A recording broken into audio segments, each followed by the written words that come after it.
how this all started is a really interesting story. How did we get here? I mean, this story that happened, this primal story, is still going on. It's still being played out again and again. And it's in Surah Al-A'raf here. The story is a story about two creatures, Adam and Ibliis. The dominant opinion is that he was a jinn, but he was allowed into the court of the angels, this angelic court. Now, these angels were told by God to bow down to Adam. And that sujood is not a prostration. It's not actually putting your head on the ground. It was a type of ta'zeem, which was more like an inhina. It was bowing. So Ibliis is told to bow down. All of them did it, except Ibliis.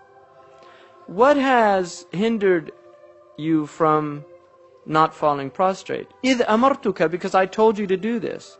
قَالَ أَنَا خَيْرٌ مِّنْهُ, I'm better than him, which is a very interesting statement. Because some of the ulama say this is the first wrong action ever. And it's a belief of superiority. It's a belief of superiority of another creature. So he said, I'm better than him. And then, خَلَقْتَنِي مِن نَارٍ. Then he gives the reason. This is his logic of why he is superior. You created me from fire, وَخَلَقْتُهُ مِن طِينٍ. And you created him from earth and water. I'm fire and air. He's earth and water. I'm better than him. What was the superiority here? What superiority did he see? Material, right? It's madda. He's looking at the actual substance of what we are made of. Now, what is unique about Ibliis and Adam? Both Ibliis and Adam, they have this conscious ruh. They have this conscious knowledge of God that other creatures don't have, whether they're made of fire, earth, water, whatever they're made of. So Ibliis was looking at the outward of the situation and he's saying, I'm better than him. Why are you making me bow down to somebody that I'm better than? This is his logic. And there's a lot of people that fall into that type of reasoning in the world. And it causes immense problems in the world. قَالَ فَأَهْبِطْ. Then go down. Now this is a command to him. مِنْهَا فَمَا يَكُونُ لَكَ أَن تَتَكَبَّرْ فِيهَا. It is not for thee to show pride here. In other words, you're in the divine presence. This isn't the place for pride. If you're aware of God, you can't be in a state of pride. And therefore, he was cast out of this presence. Because the two can't go together. And then he says, فَخْرُجْ إِنَّكَ مِنَ الصَّاغِرِينَ. Get out of here because you are the saghir. You're not better, you're worse. You're the humiliated one. Because of your pride. Because of your pride, you put yourself under the thing that you thought you were over.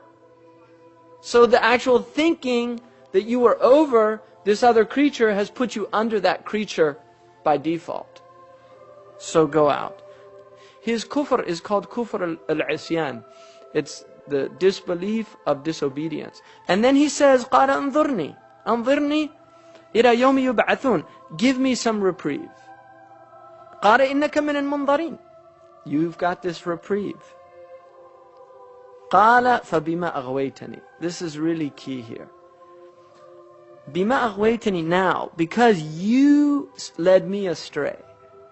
Right? So he's blaming, now he blames Allah. This is the beauty of Ibliis. Look at this foolish intellect. First, he says, why didn't you do it? And he says, because I can't do that, I'm better than him. Then he says, Bima aghwaytani, you made me go astray by telling me to do it in the first place. Because I couldn't do it, you said do it. And so it's your fault. It's not my fault, it's your fault. See, he's blaming God for his problems. بِمَا أَغْوَيْتَنِي لَأَقْعُدَنَّ لَهُمْ صِرَاطَكَ الْمُسْتَقِيمَ. I will now lurk in ambush for them. In other words, these humans. Because you told me to do this thing. So it's both of your faults. You told me to do something that I couldn't do. And the reason I couldn't do it is because he wasn't worthy of it. So he's got two adversaries here. He's angry at God and he's angry at Adam. And then he says, ثُمَّ لَأَتِيَنَّهُمْ مِنْ بَيْنِ أَيْدِيهِمْ, and I will come upon them from before them, وَمِنْ خَلْفِهِمْ, and behind them, وَعَنْ أَيْمَانِهِمْ, and to their rights, وَعَنْ شَمَائِلِهِمْ, and to their lefts, وَلَا تَجِدُ أَكْثَرَهُمْ شَاكِرِينَ, and you will not find most of them filled with gratitude. So this is important too, because what Ibliis has set out to do now is show that they're ingrates. That's what he wants to do. He wants to show God that you made a mistake, you shouldn't have made him the Khalifa, the Caliph on earth, and you're going to see that they're not going to be grateful for what you've given them in the first place.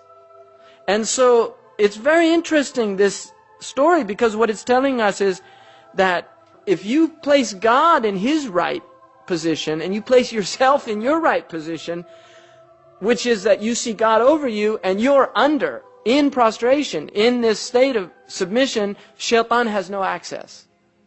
When does shaitan flee according to the hadith? When you're in sajda. Because he can't bear that.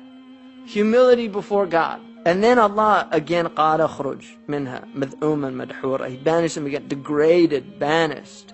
And then he says that whoever follows you, لَمَنْ تَبِعَكَ مِنْهُمْ لَأَمْلَأَنَّ جَهَنَّمَ مِنْكُمْ أَجْمَعِينَ.